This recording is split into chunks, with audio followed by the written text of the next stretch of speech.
윤석열 전 검찰총장 시절 검찰의 고발 사주 의혹을 수사하고 있는 고위공직자 범죄수사처는 휴일에도 압수물 분석 등 의혹 규명을 위한 기초 작업을 이어가고 있습니다. 또 그제 무산된 국민의힘 김웅 의원실에 대한 압수수색 재개 시점도 고심하고 있습니다. 취재기자 연결합니다. 나혜인 기자. 네, 고위공직자 범죄수사처입니다. 네, 의혹의 핵심 인물이죠. 이 김웅 의원과 손준성 검사에 대한 전격 압수수색이 이루어진 지 이틀째인데 수사 어떻게 진행되고 있습니까? 네, 휴일인 오늘도 공수처 고발사주 의혹 수사팀 일부 인력은 과천 청사에 출근을 했습니다. 우선 그제 압수수색에서 확보한 휴대전화나 컴퓨터 파일 등 자료들을 정리하고 분석하는 작업을 이어갈 것으로 보입니다.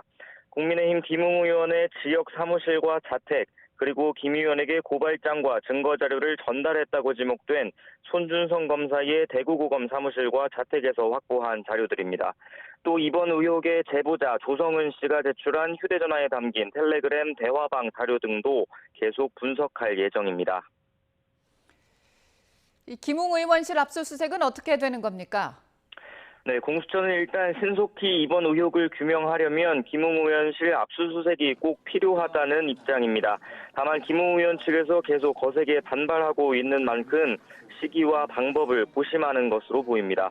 공수처는 어제 국민의힘이 김웅 의원실 압수수색 절차를 문제 삼아 김진욱 처장과 담당 검사들을 검찰에 고발한 데 대해서는 상황을 지켜보겠다며 특별한 입장을 내지 않았습니다.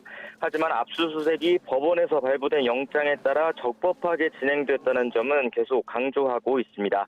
김 의원 측 주장과 달리 압수수색 영장에는 김 의원이 사용했거나 관리하는 PC와 문서가 모두 포함된 만큼 보좌관 PC도 당연히 들여다봐야 한다는 입장입니다.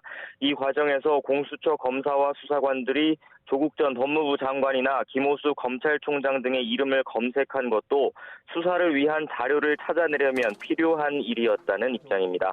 앞서 공수처 관계자는 의혹 규명에 적극적으로 협조하겠다던 김 의원이 법원의 판단과 결정에 따라 이루어진 수사기관의 적법한 수사 행위를 방해하는 건 엄연한 불법 행위라고 비판했습니다. 이와 관련해 이번 의혹을 공수처에 고발했던 시민단체 사법정의 바로세우기 시민행동은 김웅 의원과 김기현 원내대표 등 국민의힘 의원과 관계자들을 특수 공무집행 방해 혐의로 어제 검찰에 고발했습니다. 지금까지 공수처에서 전해드렸습니다.